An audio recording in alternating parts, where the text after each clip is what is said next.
আসসালামু আলাইকুম রহমতুল্লাহি অবারাকাতু। দিনে ইসলাম নলেজ চ্যানেলে আপনাদের স্বাগতম। আজ আমি আপনাদের সঙ্গে আলোচনা করব পবিত্র শাবান মাসের আজ শুক্রবার দিনে অথবা রাতে যদি আপনারা এই আমলটি করতে পারেন অথবা এই দোয়ার আমলটি যদি আপনারা একবার অথবা 3 বার পড়তে পারেন, আল্লাহ পাক রব্বুল আলামিন আপনার জীবন যৌবনের সকল প্রকার গুনাহকে মাফ করে দিবেন। আপনি নবীজির সঙ্গে হাসতে হাসতে জান্নাতে যাবেন, অর্থাৎ নবীজি আপনাকে হাত ধরে জান্নাতে নিয়ে যাবে এবং আপনার মৃত্যুর কষ্ট হবে না। আল্লাহ পাক রব্বুল আলামিন আপনাকে চতুর্দিক থেকে সাহায্য করবেন।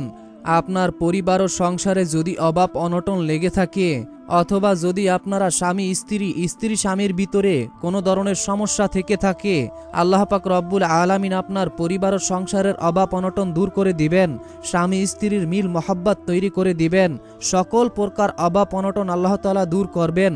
প্রিয় দিনী ভাই ও বোনেরা, অনুরোধ করে বলছি, এমনিতেই শুক্রবার অনেক গুরুত্বপূর্ণ ফজিলাতপূর্ণ একটি দিন, তার ভিতরে আবার শাবান মাস। তাহলে বুঝতেই পেরেছেন, একদিকে শুক্রবার ফজিলাতপূর্ণ দিন আর অন্যদিকে আপনার শাবান মাস।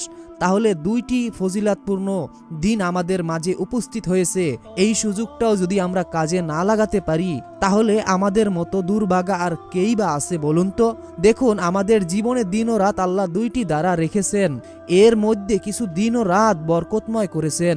এতে যদি আমরা সঠিকভাবে আমল করি আমাদের দুনিয়া ও আখিরাত কামিয়াবি হয়ে যাবে। প্রিয় দিনী ভাই ও বোনেরা, আজ আমরা আলোচনা করব শাবান মাসের আমল। কি কি আমল আপনারা করবেন এবং রমজানের প্রস্তুতি নেওয়ার জন্য আপনারা কোন কোন পদক্ষেপ অবলম্বন করবেন, এছাড়াও জুমার দিন আপনারা কোন কোন আমল বেশি বেশি করবেন এবং নারীদের জন্যই বা জুমার দিন কি বিশেষ আমল রয়েছে। এছাড়াও কিন্তু এই দিনে বান্দার নেক ও বদ আমল আল্লাহ তাআলার সামনে উপস্থিত করা হয় এবং আল্লাহ তাআলা তার দয়াশীল বান্দাদেরকে ক্ষমা করে থাকেন। এই দিনে বা রাতে যদি আপনারা এই আমলটি করেন এবং এই আমলটির ওসিলায় যদি আল্লাহ তাআলার কাছে আপনি ক্ষমা চান, মাপ চান অথবা সাহায্য চান, ইনশাআল্লাহ এই আমলের বদৌলতে আল্লাহ তাআলা আপনাকে সাহায্য করবেন। আপনার মনের সকল আশা আল্লাহ পূরণ করে দিবেন ইনশাআল্লাহ। তাই মনের ভিতরে বিশ্বাস নিয়ে আমলটি করবেন। এই উদ্দেশ্যে ভিডিওটি না টেনে একদম শেষ পর্যন্ত দেখতে থাকুন।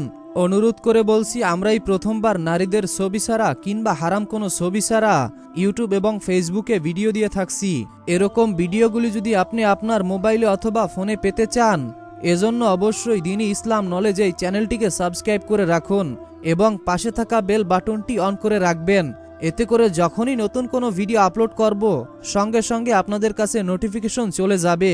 তো চলুন আমরা সর্বপ্রথম শাবান মাসের আমল সম্পর্কে জানব, এরপরে জুমার দিনের ফজিলাত এবং জুমার দিনের আমল সম্পর্কে জানব, এরপরে আপনাদেরকে দোয়াগুলো বলে দেব এবং স্ক্রিনে দিয়ে দিব, আপনারা দেখে দেখে মুখস্থ করে নিতে পারবেন। দিনী ভাই ও বোনেরা, মুমিন মুসলমানের কাছে এই মাসটি বেশি বেশি নফল রোজা রাখার মাস হিসাবে পরিচিত, কারণ নবী করিম সাল্লাল্লাহু আলাইহি ওয়াসাল্লাম শাবান মাসে অধিক হারে নফল রোজা রাখতেন, যা অন্য কোনো মাসে রাখতেন না। উম্মে সালমা রাদিয়াল্লাহু তাআলা আনহু বলেন, আমি রাসূল সাল্লাল্লাহু আলাইহি ওয়াসাল্লামকে শাবান ও রমজান মাস ছাড়া অন্য কোনো 2 মাস একাধারে রোজা রাখতে দেখিনি। এই মাসকে রমজানের প্রস্তুতি মাস বলা হয়। রমজানের অভ্যস্ত হতে এই মাসে বেশি বেশি নফল রোজা রাখা যেতে পারে। উম্মুল মুমিনিন হযরত আয়েশা রাদিয়াল্লাহু তাআলা আনহু তিনি বলেন, নবী সাল্লাল্লাহু আলাইহি ওয়াসাল্লাম শাবান মাসের চেয়ে বেশি রোজা কোনো মাসে রাখতেন না। তিনি পুরো শাবান মাসই রোজা রাখতেন এবং বলতেন, তোমাদের মধ্যে যতটুকু সামর্থ্য আছে ততটুকু নফল আমল করো, কারণ তোমরা আমল করতে করতে পরিশ্রান্ত হয়ে না যাওয়া পর্যন্ত আল্লাহ তাআলা সওয়াব দান করা বন্ধ করবেন না। অর্থাৎ যতক্ষণ আপনি আমল করবেন এই শাবান মাসে ততক্ষণই আল্লাহ আপনার উপর রহমত নাজিল করবেন এবং আল্লাহ ততক্ষণই আপনাদেরকে নেকি দিবেন। সুবহানাল্লাহ, সুবহানাল্লাহ। প্রিয় দিনী ভাই ও বোনেরা, আমরা সাধারণত জেনে থাকি যে বৃহস্পতিবার এবং সোমবার আল্লাহ তাআলার সামনে সাপ্তাহিক আমল পেশ করা হয়, কিন্তু আপনারা কি জানেন আল্লাহ তাআলার সামনে বান্দার নেক ও বদ আমল 3টি পদ্ধতিতে পেশ করা হয়। সাধারণত বান্দার আমল আল্লাহর কাছে 3 ভাবে উপস্থিত করা হয়। প্রথম, প্রতিদিনের আমল প্রতিদিন পেশ করা হয়। দ্বিতীয়, প্রতি সপ্তাহের আমল প্রতি সপ্তাহে আল্লাহ তাআলার কাছে উপস্থিত করা হয়। এবং তৃতীয়, বছরে একবার আল্লাহ তাআলার দরবারে পেশ করা হয়। অর্থাৎ পুরো এক বছর আপনি কি আমল করেছেন, কি বদ আমল করেছেন, কি গুনাহের কাজ করেছেন, কোথায় কোথায় আপনি অপরাধ করেছেন, কোথায় কোথায় আপনি পাপ করেছেন, সমস্ত আমল আল্লাহ তাআলার সামনে বছরে একবার উপস্থিত করা হয়। দৈনিক প্রতিদিন ফজর ও আসরের নামাজের সময় আল্লাহর কাছে বান্দার আমল পেশ করা হয়। ওই সময় ফেরেশতাদের দায়িত্ব পরিবর্তন হয়। অর্থাৎ দিনী ভাই ও বোনেরা, ফজর ও আসরের নামাজের সময় আল্লাহর কাছে আপনার আমার আমল পেশ করা হয়, কেননা সেই সময় দায়িত্বশীল ফেরেশতারা পরিবর্তন হয়। সাপ্তাহিক বলতে প্রতি বৃহস্পতিবার আল্লাহ তাআলার কাছে বান্দার আমল পেশ করা হয়। আবু হুরায়রা রাদিয়াল্লাহু তাআলা আনহু বলেন, আমি প্রিয় নবী সাল্লাল্লাহু আলাইহি ওয়াসাল্লামকে বলতে শুনেছি, প্রতি বৃহস্পতিবার জুমার রাতে বনি আদমের আমল আল্লাহ তাআলার কাছে পেশ করা হয়, কিন্তু আত্মীয়তার সম্পর্ক ছিন্ন করেছে এমন ব্যক্তির আমল কবুল করা হয় না। দিনী ভাই ও বোনেরা, আত্মীয়তার সম্পর্ক ছিন্নকারীর দোয়া এই রাতেও আল্লাহ তাআলা কবুল করেন না। অর্থাৎ যখন আল্লাহর কাছে ফেরেশতারা আপনার আমল নিয়ে যাবে, তখন আল্লাহ তাআলা তার দোয়া কবুল করবেন না। তো এরপরে শাবান মাসের দ্বিতীয় নাম্বার আমল হলো বেশি বেশি দান সদকা করা। আমি আবারও বলছি দিনী ভাই ও বোনেরা, প্রথমে শাবান মাসের কিছু আমল বলবো, এরপরে জুমার দিনের আমল বলবো, এরপরে দোয়াগুলো বলে দিব। আনাস ইবনে মালিক রাদিয়াল্লাহু তাআলা আনহু বলেন, প্রিয় নবীর সাহাবায়ে কেরামরা শাবান মাসের চাঁদ দেখে বেশি বেশি কোরআন তেলাওয়াতে মগ্ন হয়ে পড়তেন। অন্য বর্ণনায় রয়েছে, যাদের ওপরে যাকাত ফরজ হয়েছে তাদের মালের যাকাত আদায় করে দিতেন, যাতে গরিব ও অসহায় মুসলমানদের রোজা রাখার ব্যবস্থা হয়ে যায়। বিচারকরা কয়েকদিনের ডেকে শাস্তির হালদার হলে শাস্তি দিতেন, না হয় মুক্তি দিয়ে দিতেন। দিনী ভাই ও বোনেরা, শাবান মাসের মধ্য রজনীতে বান্দার গুনাহকে মাফ করার সুসংবাদ রয়েছে। শাবান মাসের মধ্য রজনী হল লাইলাতুল বরাত বা ভাগ্য রজনী। এটি অত্যন্ত মর্যাদাপূর্ণ একটি রাত। এই রাতে আল্লাহ তাআলা বান্দার পাপ রাজি ক্ষমা করে দেন, দুনিয়া ও আখিরাতের নিয়ামত দিয়ে ধন্য করেন। মুয়াজ ইবনে জাবাল রাদিয়াল্লাহু তাআলা আনহু বলেন, রাসূল সাল্লাল্লাহু আলাইহি ওয়াসাল্লাম বলেছেন, আল্লাহ তাআলা অর্ধ শাবানের রাতে সৃষ্টির প্রতি দৃষ্টি দেন এবং মুশরিক ও বিদ্বেষ পোষণকারী ছাড়া আর সবাইকেই তিনি মাফ করে দেন, ক্ষমা করে দেন। সুবহানাল্লাহ, সুবহানাল্লাহ। অর্থাৎ প্রিয়দিনী ভাই ও বোনেরা, আমাদের মাঝে এমনই একটি রজনী আসতেছে যেটা ভাগ্য পরিবর্তনের রজনী। এই রাতটি অত্যন্ত গুরুত্বপূর্ণ ফজিলাতপূর্ণ একটি রাত। এখন অনেকেই বলতে পারেন যে আমরা সেই রজনীটা কবে পাবো, এবং সেই রজনী ছাড়া কি এই শাবান মাসের মধ্যভাগে যেই রাতগুলো রয়েছে সেই রাতগুলোতে যদি আমরা আমল করি তাহলে কি আল্লাহ তাআলা আমাদেরকে সেই রাতের সমপরিমাণ সওয়াব দিবে? দিনী ভাই ও বোনেরা, অবশ্যই দিবে। কেননা এই শাবান মাসের মধ্য রজনী বলতে বোঝানো হয়েছে যে নির্দিষ্ট একটি রাত, কিন্তু সেই রাতের আগে এবং পরে কিছু দিন রাত রয়েছে। সেই দিন এবং সেই রাতগুলোতে আমরা বেশি বেশি ইবাদত করব, আল্লাহর কাছে ক্ষমা চাইব। ইনশাআল্লাহ আল্লাহ আমাদের জীবনের গুনাহ তো মাফ করবেনই, তার সাথে সাথে আপনার উপর যত বিপদ আপদ রয়েছে আল্লাহ সরিয়ে দিবেন। দিনী ভাই ও বোনেরা, রমজানের পূর্ব প্রস্তুতি গ্রহণ করা। প্রিয় নবী সাল্লাল্লাহু আলাইহি ওয়াসাল্লাম পবিত্র রজব ও শাবান মাসে রমজানের প্রস্তুতি গ্রহণ করতেন এবং মানসিকভাবে তৈরি হতেন। আর এই কারণেই তিনি পবিত্র শাবান মাসের দিন ও রাতের তারিখগুলো গুরুত্ব সহকারে হিসাব রাখতেন। আয়েশা সিদ্দিকা রাদিয়াল্লাহু তাআলা আনহু বর্ণনা করেন, আল্লাহর রাসূল সাল্লাল্লাহু আলাইহি ওয়াসাল্লাম শাবান মাসের তারিখ এতটাই মনে রাখতেন যতটা অন্য কোনো মাসের তারিখ মনে রাখতেন না। শাবান মাসের 29 তারিখে চাঁদ দেখা গেলে পরের দিন রমজানের রোজা রাখতেন, আর সেদিন আকাশ মেঘাচ্ছন্ন থাকলে শাবান মাসের 30তম দিন পূর্ণ করে রমজানে রোজা শুরু করতেন। অর্থাৎ দিনী ভাই ও বোনেরা, 29 তারিখ যদি আমরা চাঁদ দেখতে পারি শাবান মাসের, তাহলে আমরা পরের দিন থেকেই রোজা রাখতে পারবো। কিন্তু সেদিন যদি আকাশ মেঘাচ্ছন্ন থাকে বা আকাশে মেঘ থাকার কারণে যদি আমাদের চাঁদ দেখতে অসুবিধা হয়, তাহলে আমরা 30 দিন পূর্ণ করে পরের দিন রোজা রাখতে শুরু করব। সুতরাং পবিত্র শাবান মাসের দিন তারিখের হিসাব রাখাটা প্রিয় নবী সাল্লাল্লাহু আলাইহি ওয়াসাল্লামের সুন্নাত এবং মুসলমানদের জন্য কল্যাণকর। দিনী ভাই ও বোনেরা, আপনারা হয়তো জানেন না যে শাবান মাসের আরও একটি গুরুত্বপূর্ণ আমল হলো কাজা রোজা আদায় করা। ইসলামের শরীয়তের বিধানের আলোকে বিগত রমজানের রোজা যাদের কাজা আছে, অর্থাৎ আপনি গত বছর কিছু রোজা কাজা করেছেন, তাদের আসন্ন রমজান শুরু হওয়ার আগেই কাজাগুলো আদায় করে দিতে হবে। কেননা শরীয়ত সম্মত ওজর বা বৈধ কোনো কারণ ছাড়া কাজা রোজা আদায়ে বিলম্ব করা উচিত নয়। আয়েশা রাদিয়াল্লাহু তাআলা আনহু বলেন, আমার উপরে রমজানের যেসব কাজা রোজা থাকতো সেগুলো শাবান মাসের ভেতরে আদায় করে ফেলতাম। অর্থাৎ আপনাদের যদি গত রমজানের কিছু রোজা কাজা থাকে তাহলে অবশ্যই আপনারা এই শাবান মাসের ভিতরে তা আদায় করে নেবেন। অবশ্যই খেয়াল রাখবেন এবং মনে রাখবেন। তো প্রিয়দিনী ভাই ও বোনেরা, শাবান মাসের আজ জুমার দিনে অথবা রাতে আপনারা কি কি আমল করবেন সেটি বলে দিচ্ছি। নবীজি সাল্লাল্লাহু আলাইহি ওয়াসাল্লাম বলেছেন, আল্লাহর প্রত্যেক নৈকট্যপ্রাপ্ত ফেরেশতারা আকাশ, পৃথিবী, বাতাস এবং সমুদ্র জুমার দিনকে ভয় করে, কারণ এই দিনে সংঘটিত হয়েছে বিশেষ তিনটি ঘটনা। আছে বিশেষ একটি মুহূর্ত, আর একটি বিশেষ ঘটনা ঘটবে, যে কারণে কল্যাণের সব চাওয়া পাওয়া আবেদন ও ইবাদাতের জন্য জুমার দিনের বিকল্প নেই। নবীজির বর্ণনায় জুমার দিন যে ঘটনা ঘটেছে আর যা ঘটবে এবং যে বিশেষ মুহূর্ত আছে, এজন্যই জুমার দিন ইবাদত বন্দিগি করা জরুরি। জুমার দিনের এই বিশেষ গুরুত্ব মহত্ব সুস্পষ্টভাবে তুলে ধরেছেন স্বয়ং বিশ্ব নবী সাল্লাল্লাহু আলাইহি ওয়াসাল্লাম। রাসূল সাল্লাল্লাহু আলাইহি ওয়াসাল্লাম বলেছেন, জুমার দিন সকল দিনের সর্দার আর আল্লাহর কাছে সব দিনের চেয়ে মহান দিন।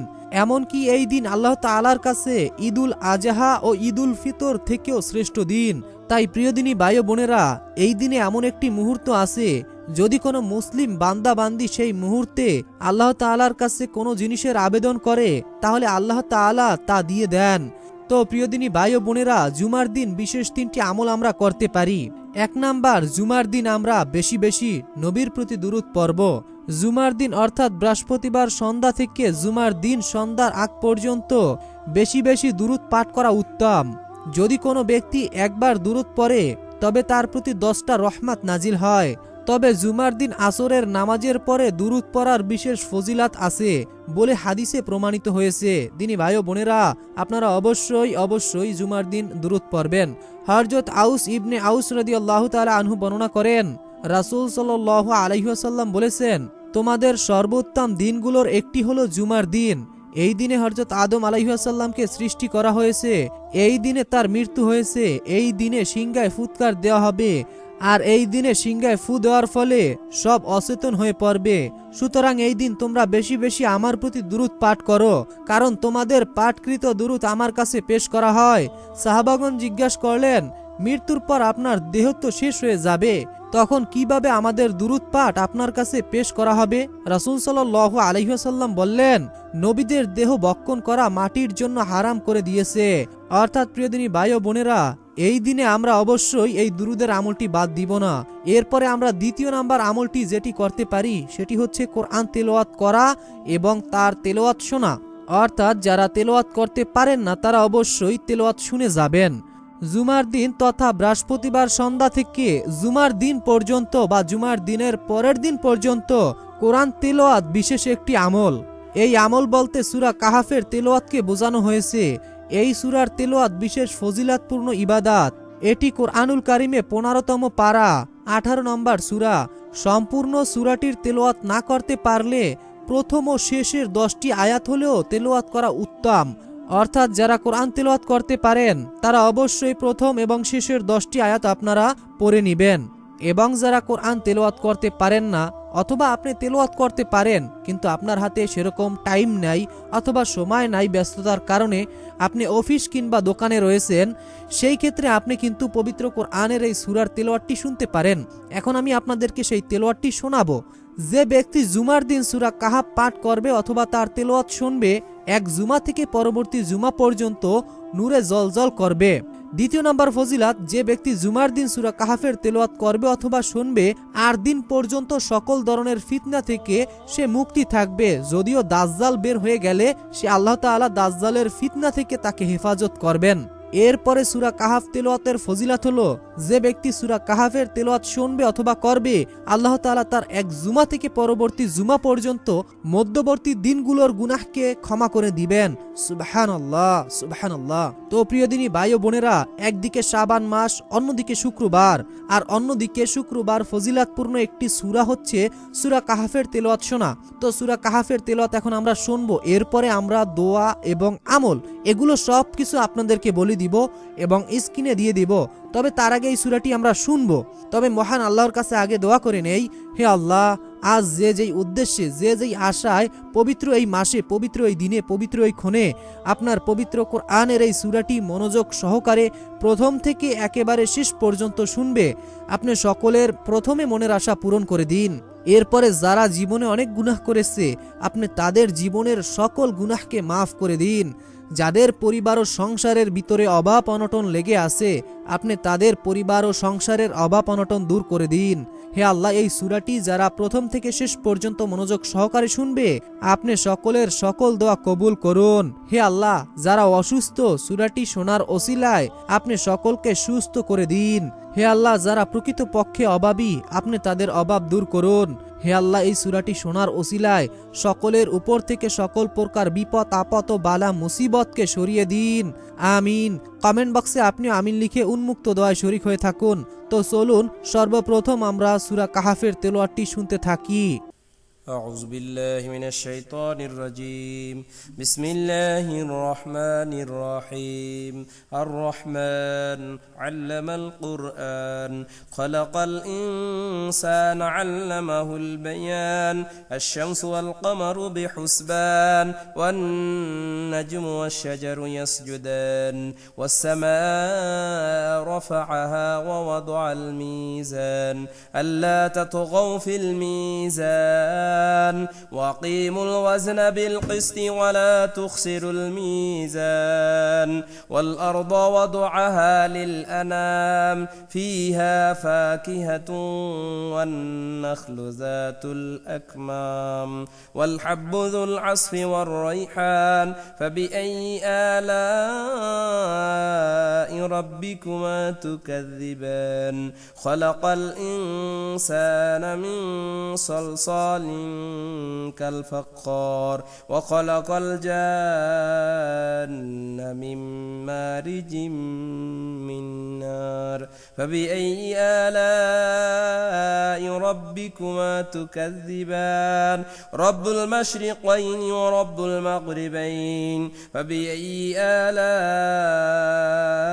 ربكما تكذبان مرج البحرين يلتقيان بينهما برزخ لا يبغيان فبأي آلاء ربكما تكذبان يخرج منهما اللؤلؤ والمرجان فبأي آلاء ربكما تكذبان وله الجوار المنشآت في البحر كالأعلام فبأي آلاء ربكما تكذبان كل من عليها فان ويبقى وجه ربك ذو الجلال والإكرام فبأي آلاء ربكما تكذبان يسأله من في السماوات والأرض كل يوم هو في شان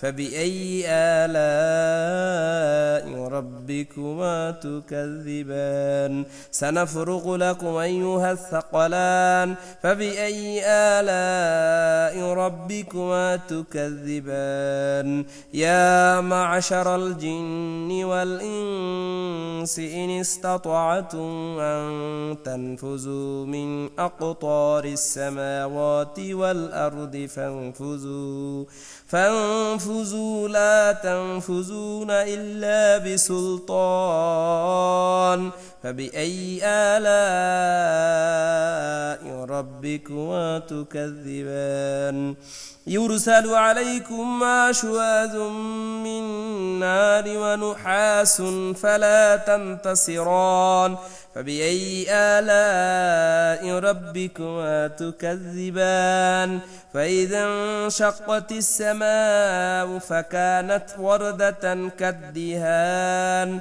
فبأي آلاء ربكما تكذبان فيومئذ لا يسأل عن ذنبه إنس ولا جان فبأي آلاء ربكما تكذبان يعرف المجرمون بسيماهم فيؤخذ بالنواصي والأقدام فبأي آلاء ربكما تكذبان هذه جهنم التي يكذب بها المجرمون يطوفون بينها وبين حميم آن فبأي آلاء ربكما تكذبان ولمن خاف مقام ربه جنتان فبأي آلاء ربكما تكذبان ذواتا أفنان فبأي آلاء ربكما تكذبان فيهما عينان تجريان فبأي آلاء ربكما تكذبان فيهما من كل فاكهة زوجان فبأي آلاء ربكما تكذبان متكئين على فروش بطائنها من استبرق وجنى الجنتين دان فبأي آلاء ربكما تكذبان فيهن قاصرة الطرف لم يطمثهن إنس قبلهم ولا جان فبأي آلاء ربكما تكذبان كأنهن الياقوت والمرجان فبأي آلاء ربكما تكذبان هل جزاء الإحسان إلا الإحسان فبأي آلاء ربكما تكذبان ومن دونهما جنتان فبأي آلاء ربكما تكذبان مدهامتان فبأي آلاء ربكما تكذبان فيهما عينان نضاختان